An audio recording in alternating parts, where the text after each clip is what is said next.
All right, welcome to Totally Rewarding Chats. We have Ben Frost here, who I've known for ever. We'll just say that a long time. And welcome as always with Mr. Ryman. How are you? I'm doing well. Ben, welcome. Thanks for having me.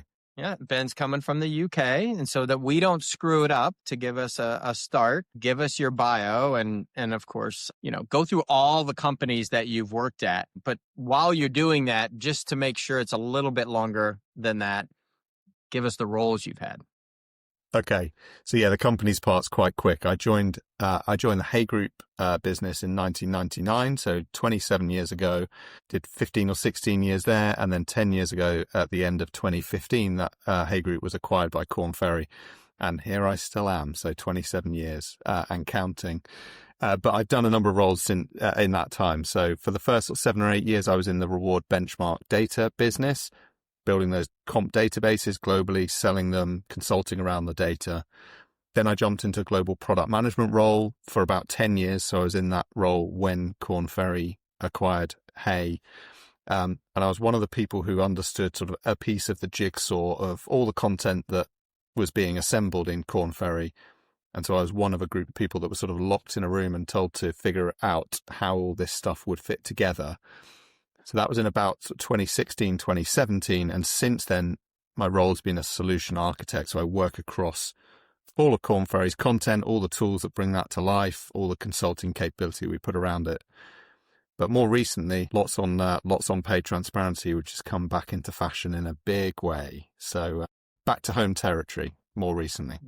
Which I know is, that's what we'll get to. And the reason we wanted to bring you on is we try to get some Europeans in, so see what's actually going on, so that, over there. Before we get started, we have to do the speed round as we go. I won't ask you who your favorite team is, because you have already made a quality life selection and are a Gunners fan.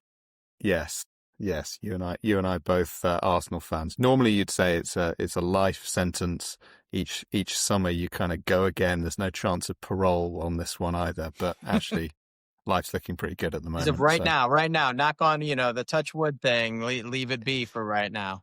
And now I have to chime in. This sort of dawned on me, right? For those listening or watching who have no idea what Sean and Ben are talking about, right? So this is sort of the British Premier League, sort of soccer, football, as they call it around the world.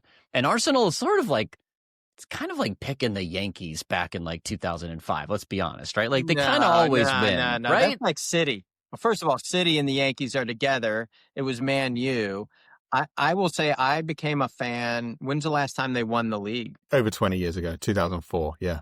Yeah. So right before, in the late 90s. So I've had one successful time that I watched. I actually became an Arsenal fan because at the time someone took me to a match, watched. And actually back then, their manager, a guy named Arsene Wenger, he would rather lose 5-4 than win 1-0.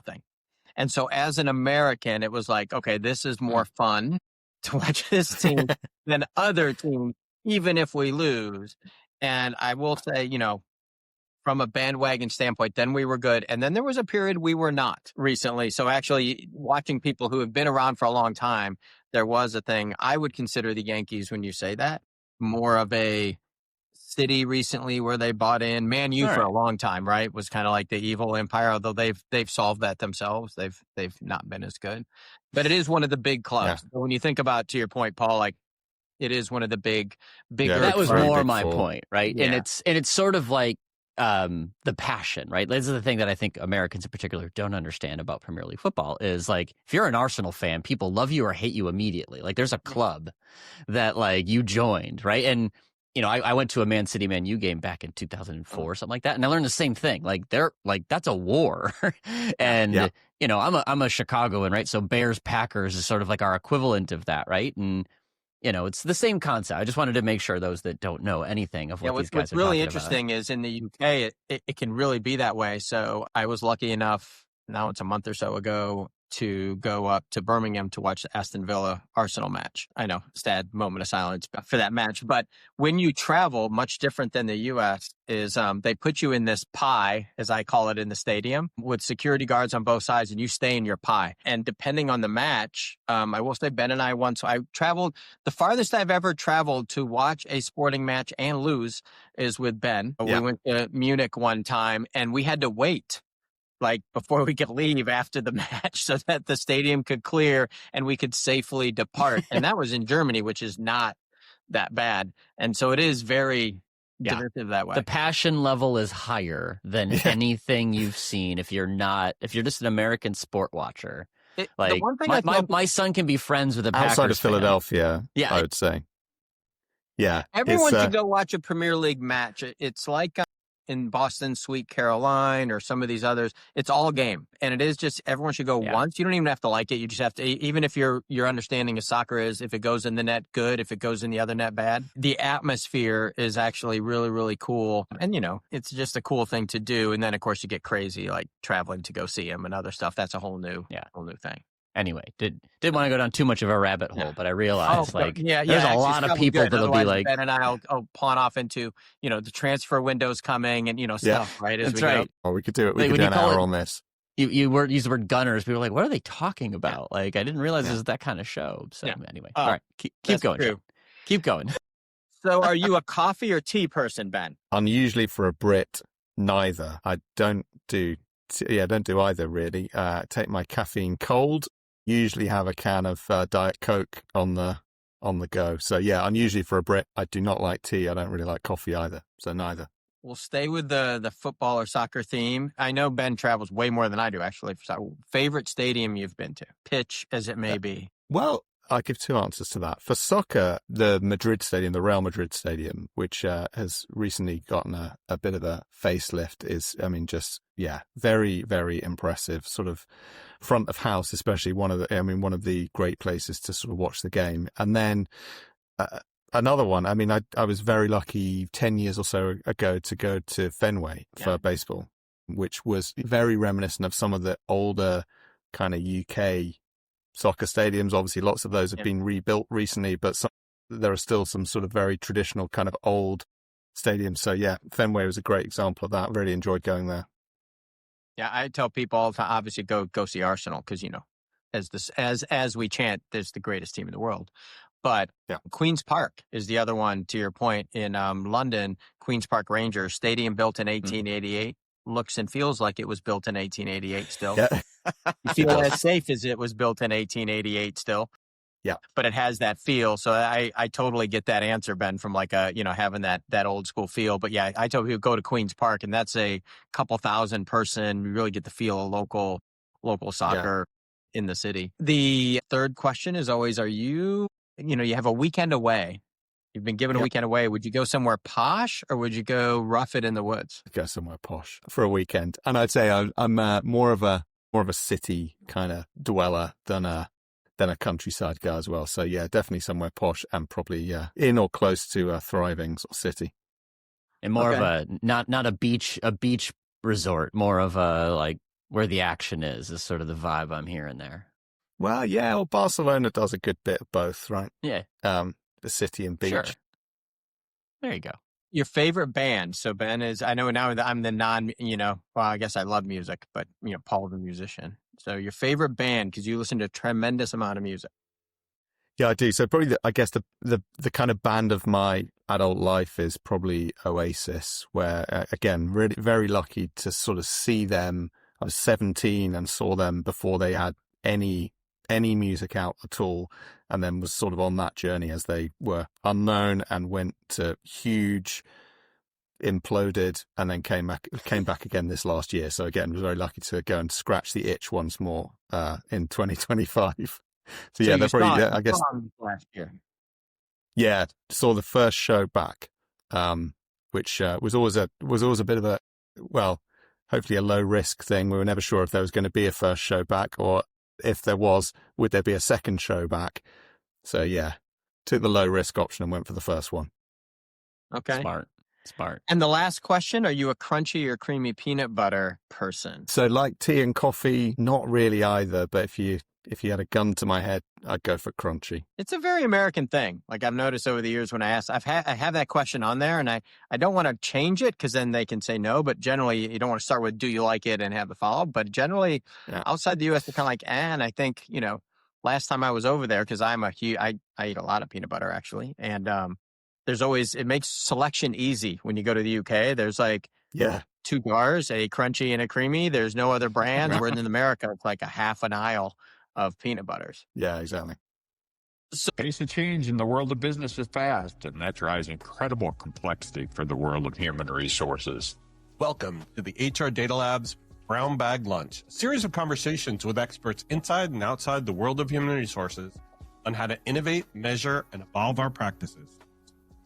Our goal is to help provide you with practical examples of how HR has to change and to meet in this complex business environment. Every week, we'll talk to new and different voices on all aspects of human resources.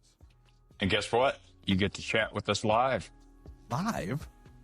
Live. So they can answer questions or they can ask us questions? They can ask, they can answer, whatever they want. They get to talk with us live. That's awesome. Sometimes we geek out on the data and technology that underlie the processes that drive the world of HR. But the conversations are always insightful and fun. So please enjoy the HR Data Lab's Brown Bag Lunch. The important stuff. So the reason we brought you on, EUPT 5 months away-ish, give or take, less probably by the time we drop this. You've been in the middle of it. So I'll open it up really broad to start. Like, where do you see companies at right now in this process, and what's kind of the general feel right now with it a few months away? Panic may be overstating, but there's a lot of work to do. There are probably 2 types of companies out there at the moment. Ones who realize that there is a lot of work to do between now and then, and those who haven't quite realized that yet. There's probably no third way. I think there's no one that really doesn't have work to do. They either realize it or they don't. It's something that, our phone is, again, in January, starting to ring again. It's tended to be something that people have sort of put off until after the holidays. So we had a lot of interest in September as people came back from their summer holidays to say, this is something I'll start to get to grips with after the summer holidays. And then now again in January, it's, when I've come back after the new year, we really need to get on top of this. So yeah, I would say the general theme, most people have a lot of work to do, and they either realize that or they don't. What's the work that they have to do? It's kind of interesting because there's, when we've talked and had other people on, there's always really in your shit together, like on jobs and categories and data. There's analysis, there's remediation. Like, where are they, like in this, knowing that no one has it, or somebody might say they do publicly have it together? Where are they so far? So I wouldn't be a consultant without a little maturity model. So I think a couple of things. Firstly, one of the first decisions that people need to make is kind of, how do you see this issue? What do you want to be on this, both sort of in the short term and then maybe more aspirationally in the medium to long term? And I sort of say that there might be 4 options here. Firstly, do you see this just as a compliance issue? So we have some boxes to tick. We need to do some reporting. We've got some things that we need to get done. And that's us.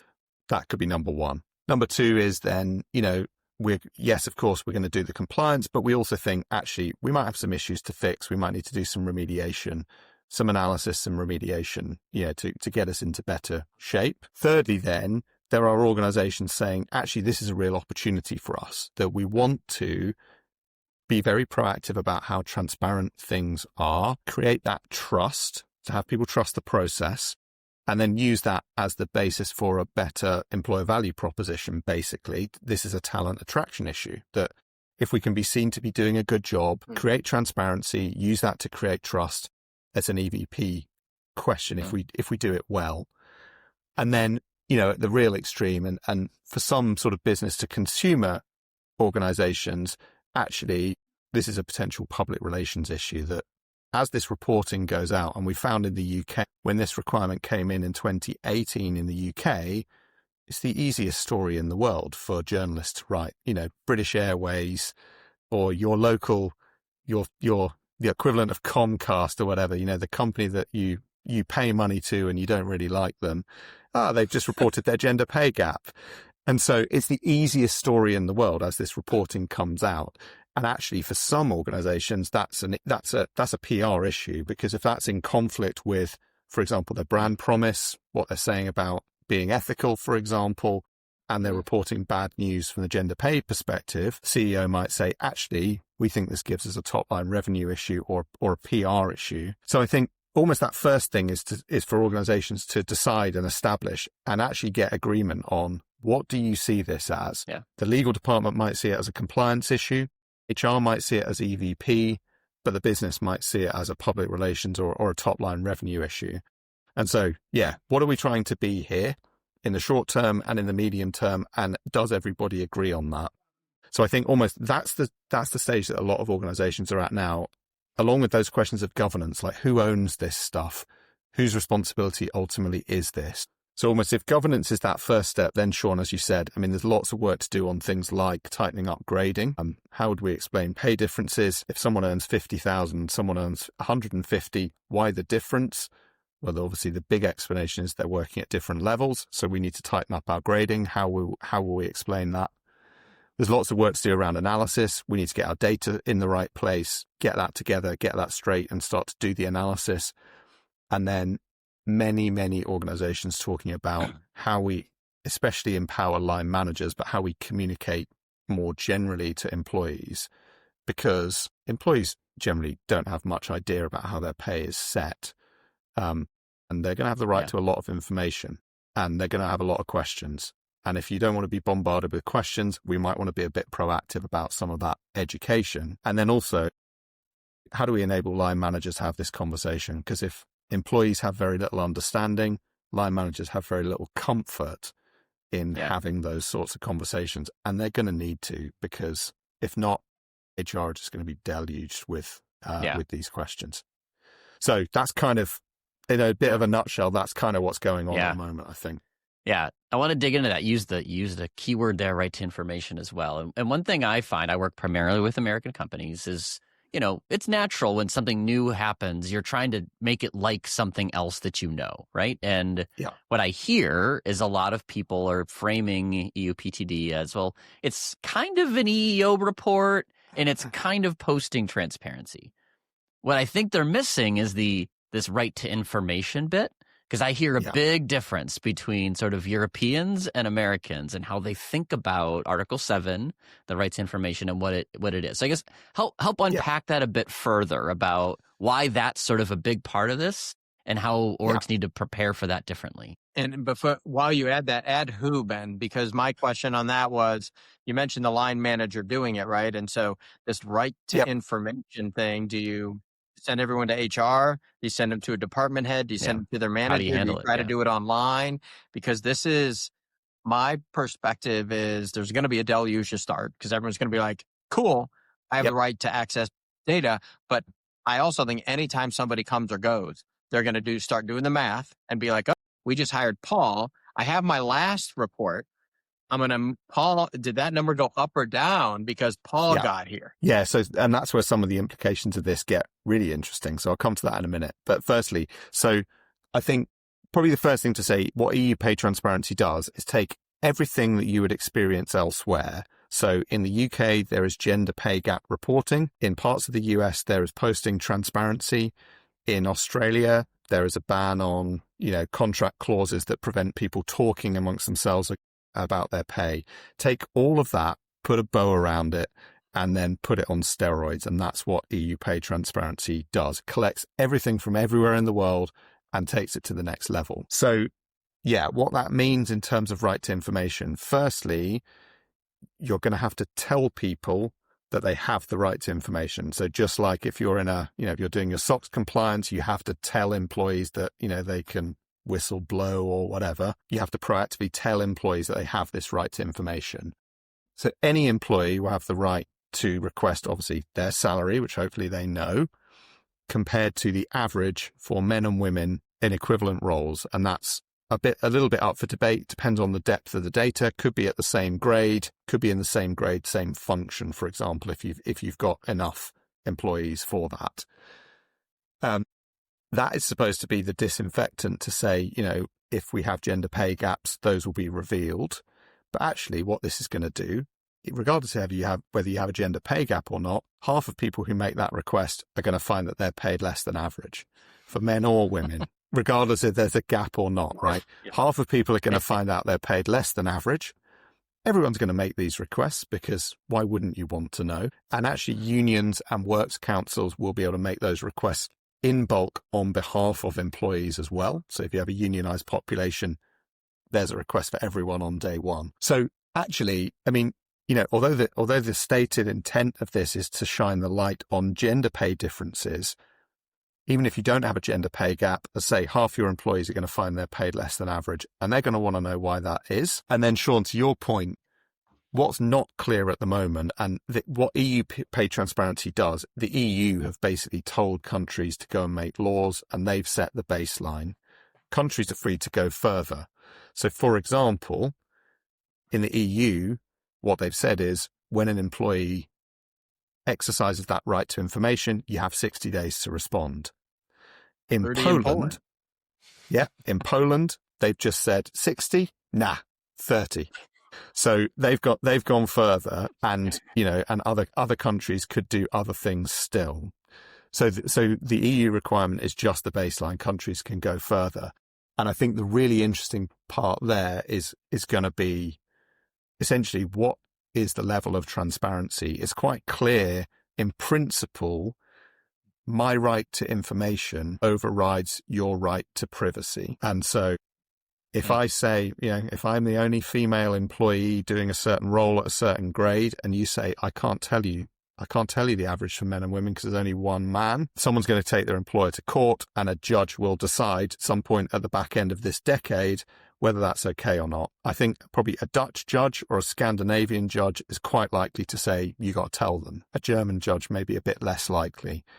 But we'll see after this is implemented, and exactly, Sean, to your example, someone leaves the organization. I had a report from 2 weeks ago.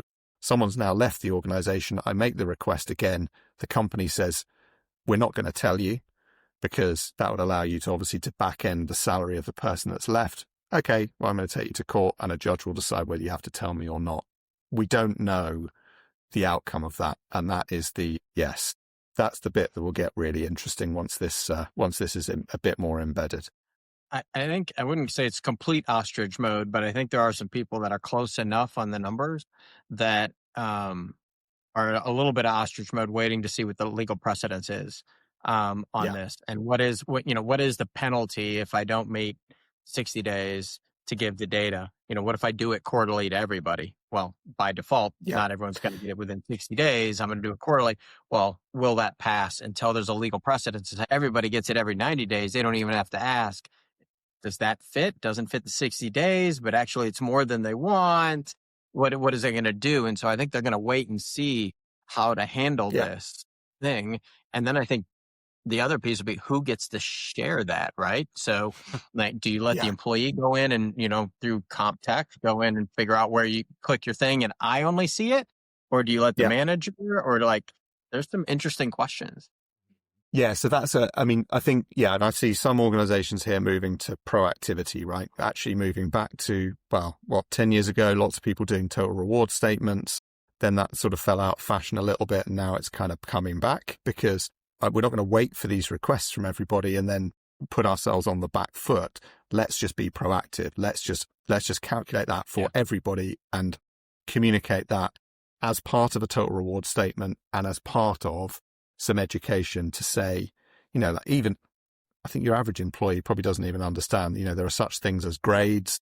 There are decision criteria about which grade your job goes into. That grade has a salary range around it, and there's another decision criteria about where in that range you're going to be paid. Just even something as simple as that, most employees don't understand. So a lot of organizations moving towards proactivity on the numbers to head off the request around that sort of education.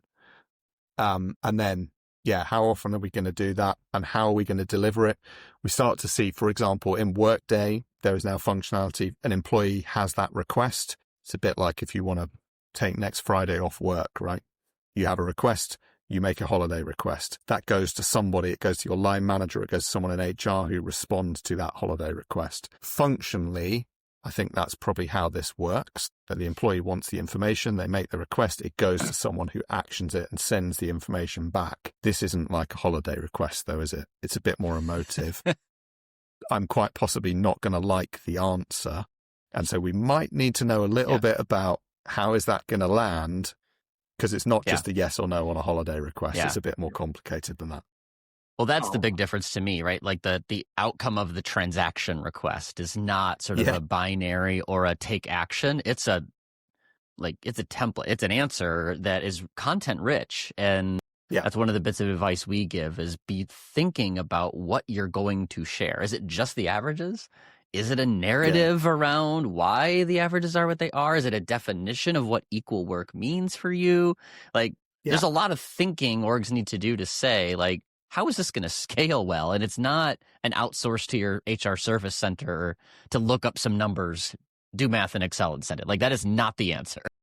No, exactly. And that comes back to, sort of one of those things I was saying at the top about what do you want to be on this? Compliance is they ask the question and they get an answer. What happens with the follow-up questions? I mean, maybe we deal with that later. So compliance is one thing. EVP, as in they get an answer that lands in a really good way with the narrative, where people feel not just that they've got the answer and they've been, that there has been transparency, but also that they know about, they trust the process. That's very different. That's not just delivering an answer. I think, to your point, I'm, trying to highlight I am the least educated person on most phone calls. And I know that half the people will be upset, right? And so to your point, I think it's a great point you make, Ben, that, I think the premise was someone will get a report and be like, oh, we pay equitably. That was going to be cool. That was the intent, but you're like, the actual item that comes out of it will be this thing. Question to you is, are you seeing people use as much, more or less of kind of the external labor or the traditional benchmarking? Because in theory, if you're paid, you're like, oh, okay, you're paid less. And there's, I would say compensable factors. Nobody understands what that means either. That's another item. So you're paid less, but are you paid? How are you compared to market? Do you want to share that? And of course, I always argue half the people do and half don't. But now you're getting into higher math, right? So are you seeing people use that data the same, different part of the process? Because pay equity and transparency, transparency because you have to post jobs, but the pay equity piece is inherently an internal labor market analysis, not an external labor market. Yeah. So there's quite a lot of work going on. I mean, with things like multi-regression to sort of say, look, what would be the reasons that two people doing the same job might be paid differently? What might all of those factors be? So, let's assume they're doing the same job. So they're at the same grade. They've got the same pay range, but they're paid differently within that. Well, that could be tenure, could be performance, could be that recruiter told me at the point of recruitment that job was particularly in demand and I had to go and pay higher for it. So it could be any number of things. So a lot of people sort of doing that analysis to say, actually, how much of these differences can we explain? And if we can explain them, then we'll be prepared to explain them. But then what the difference can't we explain, and where the difference in gender is the only explanation left, and we need to think about, potentially remediating that. So we're doing quite a lot of work with organizations to get all of that data to say, what might be the things that might explain differences in pay. How do we analyze that? How do we do sort of multi-regression to work through some of that? That then gets to another interesting part, which is performance, let's say, or tenure might be a valid reason why people would be paid differently. But all of those things are also rocks to look under to say, actually, is that introducing bias into the system? So what does the bell curve of tenure look like in our organization? And what does it look like when you disaggregate for men and women? Because if those two bell curves are in completely different places and we're using tenure to justify pay gaps, we might not be comfortable with that, because that might be one of the things that's introducing bias into the system.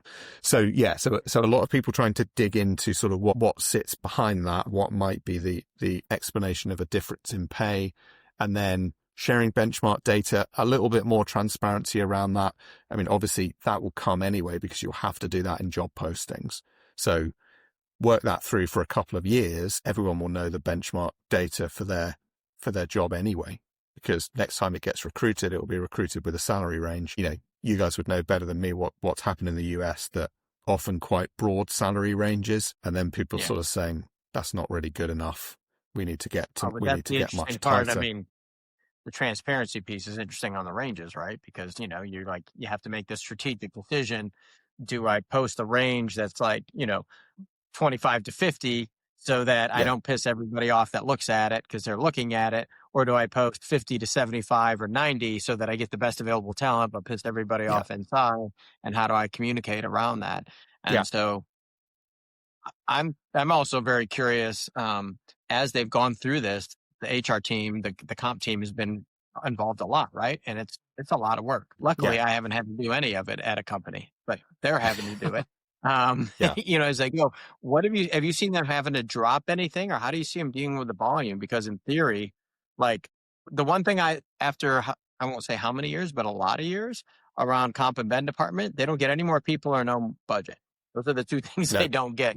So like, how do you see them dealing and trying to do this work now that it's, months away? Well, there is a lot of work, and obviously there are tools out there to kind of help do some of that work. I mean, this has been the big sort of off cycle, outside the comp planning and comp review cycle. I mean, it is the big piece of work that people need to be focusing on.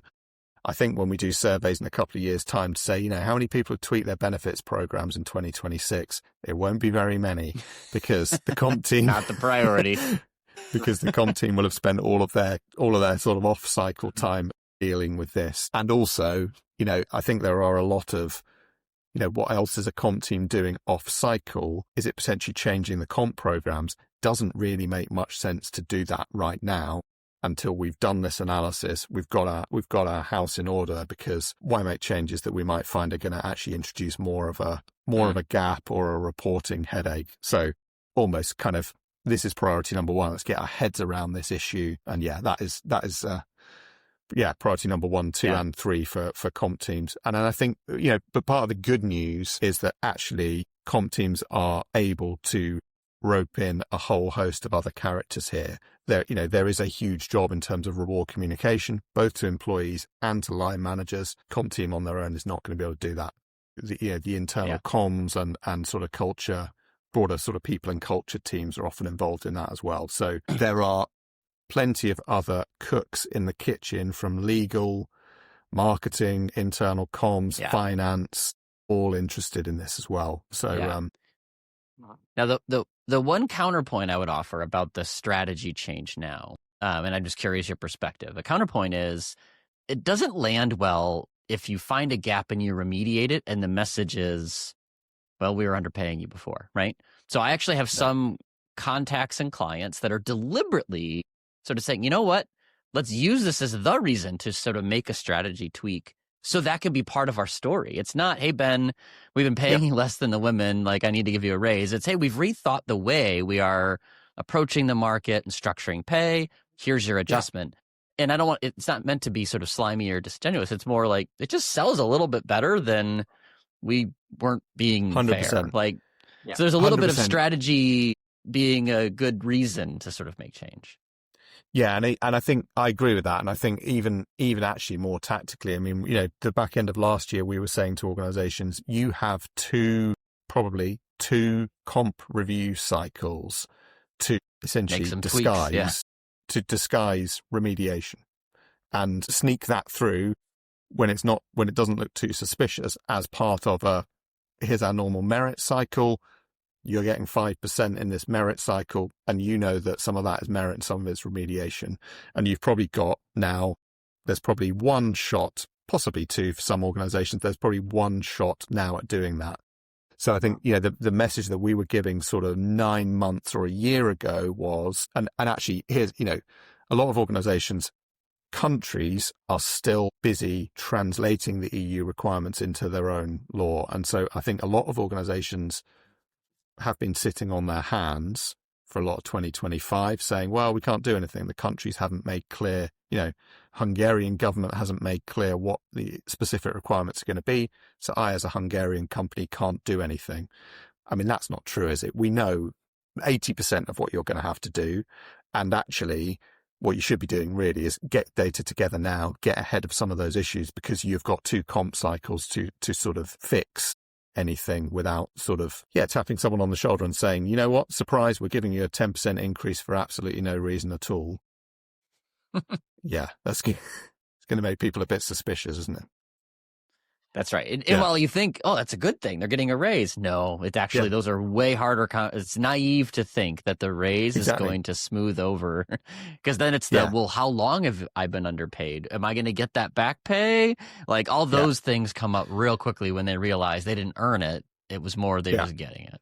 Yeah. And again, it comes back to this whole kind of, if we're on compliance or on compliance plus remediation or on to creating a better employer value proposition, and there's a big gap between easy to pull someone aside and say, we're giving you a 10% raise because we're remediating.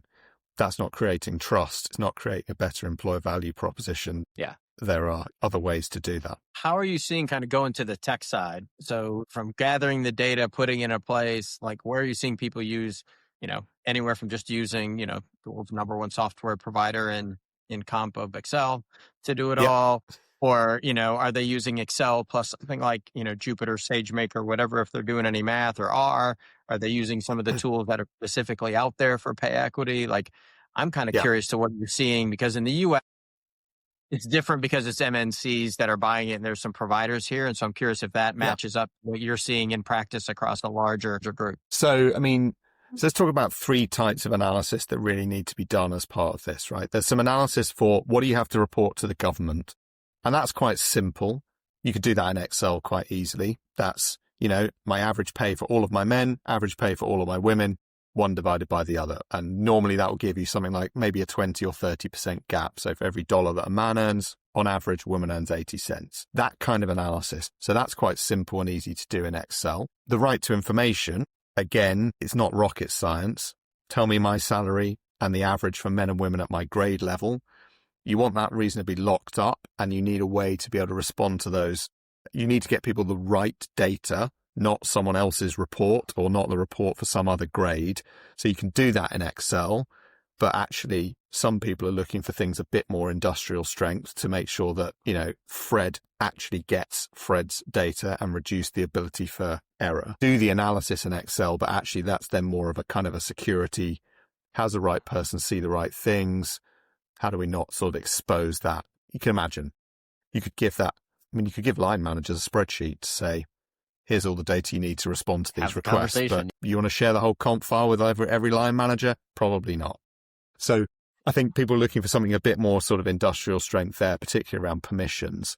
And that's where, Workday have just come with functionality, as I say, to be able to, for employees to self-serve that information in Workday. Then the third thing is this kind of, essentially, what are the explainable pay gaps? What are the reasons behind that, including multivariate regression, to say, if these two people one earns 50, one earns 150, why the difference? Well, it's because they're at different job levels. They've been in the organization different amounts of time. They're at different performance levels. And what's really driving that pay gap? How much of that pay gap can we explain with those factors, and how much is left unexplained? That's quite difficult. You can do it in Excel, but I would say the group of people who understand what the rules and requirements are, understand kind of multi-regression at a conceptual level, and can go and execute that in Excel, there aren't many people that can do all 3 of those things. And I'll be very transparent. I can do the first of those. I understand all the rules and the issues. I could explain multi-regression to my kids, but I can't go and execute that in Excel. I have friends who understand it at a conceptual level and can do it in Excel. They have no idea about the rules. So it's then quite difficult for me to mark their homework if they build me a spreadsheet. So that's often where people are saying, let's look at some tools to do that. Obviously, I would be remiss to say Korn Ferry have a tool to do it, but Beacom, Syndio, lots of others out there in the market. Yeah. And then so that bit of analysis is quite hard to do in Excel. And then especially when you come to remediation, because when you're remediating, there's a moving target. So if I decide, Paul, that all of a sudden you're paid, way below everybody else, and there's 10,000 of that we can't explain, and so I'm going to remediate your pay by 10,000, I've just increased the average pay, and I've just potentially created outliers elsewhere. So remediation in Excel, you can then go into ever decreasing circles, ever decreasing iterations of what is the last dollar that I need to spend to close these gaps without spending a dollar too much. Again, very hard in Excel. And so that's what, and so that's what some of the more sort of industrial strength tools are getting used for. Yeah. And if you're getting one of those, they can also then do the other stuff. They can also do the reporting requirements and everything else. Yeah. Even though that's quite easy in Excel. Yeah. Well, even the comp planning, to your point of ever decreasing circles, right? The problem with comp planning, not having comp planning software and having those guidelines and having it tied together is you can even give it down to the line managers or whatever, but that doesn't gender, like all the other stuff goes in, and then you come back, and now how many times you have to send, an Excel file back and forth, and the manager's like, I already did this, and you're trying to explain, well, these other people in another department are in your grade, like, they're like, I don't care, please make the problem go away. So I think the math has become exceedingly more complicated, and I think part of the complication is across who would normally have that line of sight. And so it's not like, hey, Paul, let me sit down with you and talk about what this is for your group. I also have to somehow explain to you that Ben's group is causing your group problems, and you can't do that's the difficult part. Yeah. Yeah. And we don't plug often, but I'm going to do a little one here. Sorry. Just because the tech ecosystem is something I care a lot about. I think one observation is that there are many players. Anybody can go to comptech.novoinsights.com and sort of see our landscape, but it's really important to know what you want to be before you start to pick the tech, would be my plug. So if you just want to do the math, there's a different list of companies you should talk to. If you need to remediate, there's a subset of those can handle it. If you need support other than like your HCM or HRIS for right to information requests and workflow management, there's a different set, some cases, than the first two. So start with the problem you need to solve, and then identify the providers that can solve those problems. Because as much as this has been out there, it's still I would say it's still relatively immature tech ecosystem around it. I met a new player that just launched like 2 months ago, right? Like there's new providers coming out because this is going to be it is a big deal. So much traction is there, but the tools are still catching up to the requirement in some cases. So you just got to be smart about what's your priority and who's going to fit that need.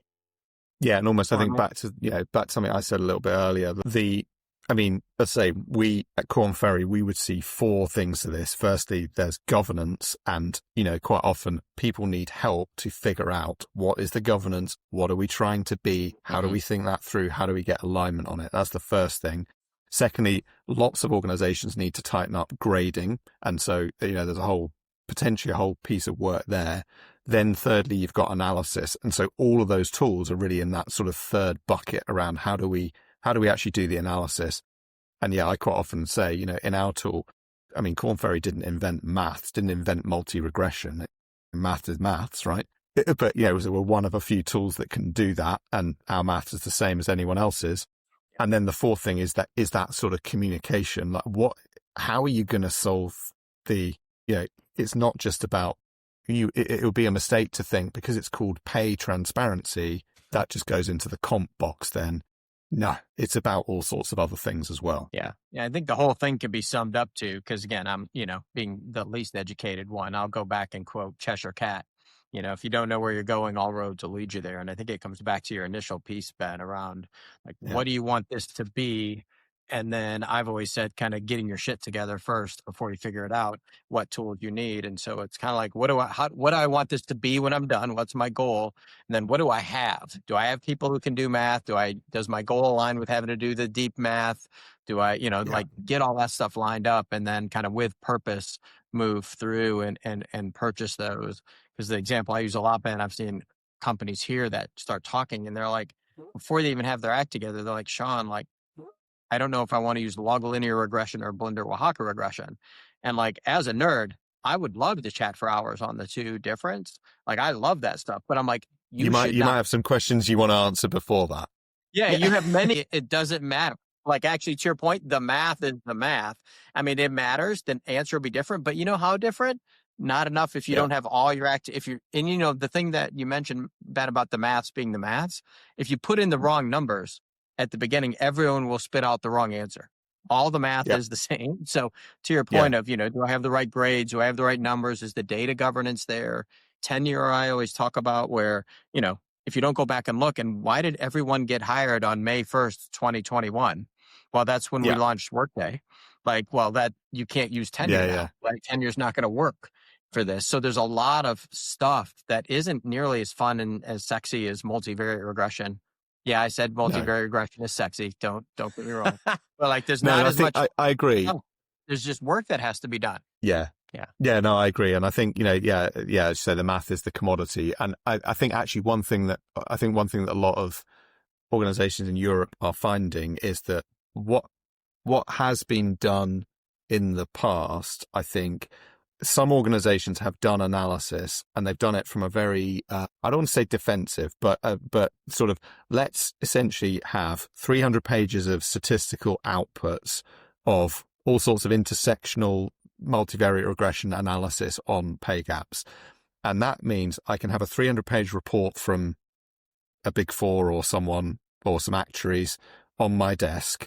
And if anyone comes and asks me about pay gaps, I can push that across the desk and say, here are 300 pages of statistics that you're not going to understand, but go away. We've done this analysis. Okay. And I'm working with a few, especially US organizations now getting to grips with EU pay transparency, because that's what they had been doing in the past. But now it needs to be actionable. People need to understand it and not need a PhD in statistics to understand it.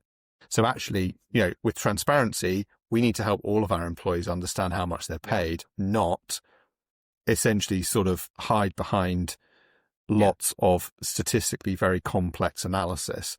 And that completely changes the game, because if you need to explain it and you need to make it understandable, actually some of the tools that you need are then very different. That it's not a big, even if you could do it in Excel, a very big Excel spreadsheet model. How are you going to get that out to line managers and actually have them have conversations and take action based on this if no one understands it? So that is I think that point of your pay band, half people are going to say they're underpaid. So you have to even translate compensation terms into human. Right. Everyone's above average, and everyone's above average, right? So they should. Why would I not be paid right at the top of my pay band? Yeah. Well, that's why every time I say, your merit budget's 3%, what does everyone in your company think you're going to get? A lot of people will be like, well, 3%. I'm like, nobody thinks they're getting 3%. Everybody thinks they're getting more than 3% because somebody else is going to make up for it. Yeah, absolutely. Yeah, which is the complicated. And the thing that is interesting in all this is you have this remediation and all this stuff, but you still have ongoing business. And how do I pay performers and how do I do stuff? And so to me, the exponential complexity to all this is it's not done in a vacuum while you're still trying to bring in the best talent, pay your best performers, do other things. We're adding work while the plane is going, flying. Right. And I think actually an interesting thing for the comp profession is I think this changes the way that all of us need to sort of work in future, because actually at the aggregate level, we are going to have to analyze and account for and answer for these pay gaps. And so we might want to get a little bit more involved in some of the decisions on the ground, that we give someone a pay range, they have a bit of latitude, and we might want to have a little bit of sign off on that, because when you roll that up in aggregate across the whole year of all these decisions being made on the ground, we're going to have to answer for the pay gaps that creates. So do we want to be a little bit more activist in actually sort of signing off those decisions at the point of decision, rather than seeing the problem rolled up at the end of the year? I think the silver lining is going to be TA is going to come a little closer and start working with comp a little more. I know we had, we talked to Paul with someone you worked with before in TA, that's a little more rare than it is where TA, because, that's where it starts, right? You can only fix it two places in time, at the beginning and then at the merit cycle generally, right? And so the beginning, then in the past, they could shake their hands, but I think now there's going to be enough data to be you actually have to come to us and say, I know you want to offer more money to get them on board, but you can't go above this number. You just legit can't go above this number, because more players will be involved. Legal will be involved. CFO will be involved. They're like, wait, what? Yeah. It's not, it's going to be different than just pissing off the comp person. It's going to be. Or essentially you can go, well, back to the football analogy that, if you give the star player $500,000, well, there are all sorts of other people who are on contracts that say, I need to be the highest paid player at the club, or I need to be on 75% of what the highest paid player is. So if you take the highest paid player from 500,000 to 1 million, that has knock-on effect. You bring in someone on 150K, actually, we've got to create an immediate issue, and we now need to remediate this person for another 15. I mean, that needs to be in your hiring budget. Well, that's for another day, as I've talked about, if you actually get pay equity right and you have your people there, what if I want to upskill a department? The cost now to do that has become exponential, because I don't just bring in somebody here. I have to move everyone else up to the point. And so the math becomes, it's just math, but it becomes more complicated across areas. So the math's no longer mathing, is it? It's a lot math. Yeah. Well, you go to tell the kids. The math's no longer mathing. No. Yeah. So I always ask at the end, doesn't have to be pay equity, and you've been around, what is one thing? If you could fix one thing in HR, what would it be?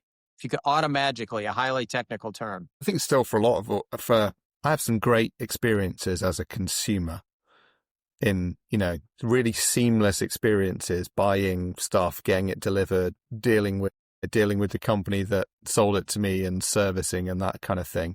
And I think we very rarely try and give our employees that same experience. That if you think about the best customer service sort of organizations that are that are known for being flawless and seamless in the customer experience, we don't spend a fraction of that amount of time thinking, actually, how do we do that for our employees? Yeah, so I'd fix that.